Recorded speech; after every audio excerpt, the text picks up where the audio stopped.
यापुढची बातमी ज्योती मल्होत्राशी संबंधित आहे। एखाद्या सस्पेन्स थ्रिलर चित्रपटाच्या कहाणीसारखंच यूट्यूबर ज्योती मल्होत्रा हेरगिरी प्रकरणात रोजच्या रोज नवनवीन ट्विस्ट अँड टर्न्स येतात।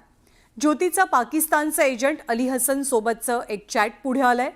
कबुलीनाम्यामध्ये तिनं असं म्हटलंय की सोशल मीडिया ॲप्सच्या माध्यमातून ती पाकिस्तानी अधिकारी आणि एजंट सोबत कायम संपर्कात असायची।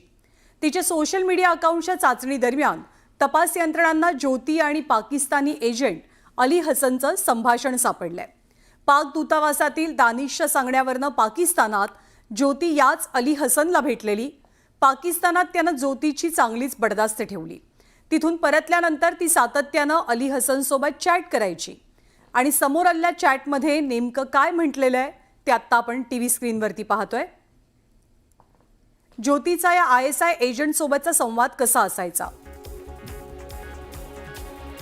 माझं हृदय नेहमीच तू आनंदी राहावी अशी प्रार्थना करतं। तू नेहमी आनंदी आणि हसत खेळत राहा, तुझ्या आयुष्यात कधीच दुःख येऊ नये असं हसन अली ज्योतीला म्हणतोय। तर ज्योती पुढे म्हणते की माझं लग्न पाकिस्तानात लावून द्या।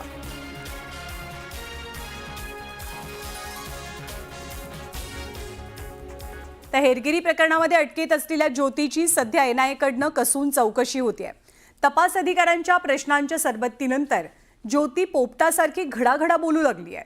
YouTube चॅनलच्या माध्यमातून झटपट पैसे कमवण्याच्या नादात ज्योतीचा सतत प्रयत्न असायचा आणि तेच हेरून पाकिस्तानी एजंट्सनं आपल्याला जाळ्यात ओढल्याचं ज्योतीचं म्हणणं आहे।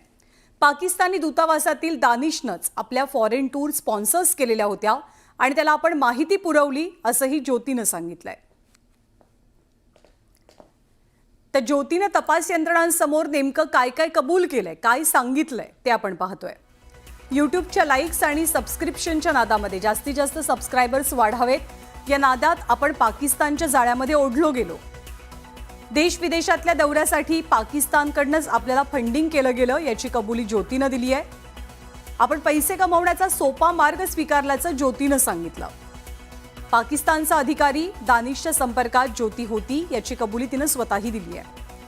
पाकिस्तानच्या विजाच्या निमित्तानं दानिशसोबत आपली ओळख झाल्याचं ज्योतीनं सांगितलं आणि याच ओळखीतनं तिनं दानिशचा खाजगी मोबाईल नंबर मिळवला। दानिशच्या सांगण्यावरनं ज्योतीनं पाकिस्तानचा दौराही केला आणि दानिशच्या म्हणण्यावरनंच ती पाकिस्तानच्या अधिकाऱ्यांशी संपर्कात आली। तिने आतापर्यंत 2दा पाकिस्तानचा दौरा केलेला। तर अली हसननं ज्योतीची पाकिस्तानमध्ये बडदास्त ठेवली। पाकिस्तानमध्ये शाकीर आणि राणा शहाबाज सोबत आपली ओळख झाल्याचं ज्योतीनं सांगितलं। मग कुणालाही संशय येऊ नये यासाठी तिनं शाकीरचा नंबर जट रंधावा या नावानं सेव्ह करून ठेवला होता। मग व्हॉट्सॲप, स्नॅपचॅट आणि टेलिग्रामवरनं ती पाकिस्तानच्या विविध एजंट सोबत संपर्कात असायची आणि सोशल मीडियावरनं काही गुप्त माहिती आपण या एजंट्सला पुरवल्याचं ज्योतीनं सांगितलंय। तर पाकिस्तानसाठी हेरगिरी करणाऱ्या ज्योतीला पाकिस्तानकडनं कोणकोणत्या देशात जाण्यासाठी फंडिंग झालेलं होतं ते आपण पाहतोय। पाकिस्तानच्या फंडिंगबंद ज्योती ही दुबईला गेली। दुबई पाठोपाठ तिनं भेट दिलेली होती पाकिस्तानमधल्या कटास राज मंदिरामध्ये। पाकिस्तानच्या लाहोरमध्येही ज्योतीनं भेट दिलेली होती। त्यापाठोपाठ ज्योती भूतानमध्येही गेलेली। या सगळ्याचं फंडिंग अर्थातच पाकिस्तानचं होतं। चीनचा दौराही ज्योतीनं केलेला होता।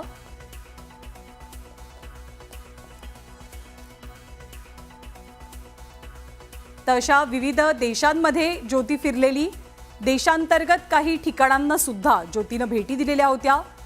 पटाया थायलंडला सुद्धा ज्योती पाकिस्तानच्याच फंडिंगमधनं गेलेली। ती इंडोनेशियाला सुद्धा गेलेली। जकार्तामध्ये ती मुक्कामी होती। तर सुरावया, इंडोनेशिया या बेटांवरती सुद्धा ज्योतीनं भेटी दिलेल्या। तिने बांगलादेशचा सुद्धा दौरा केलेला होता।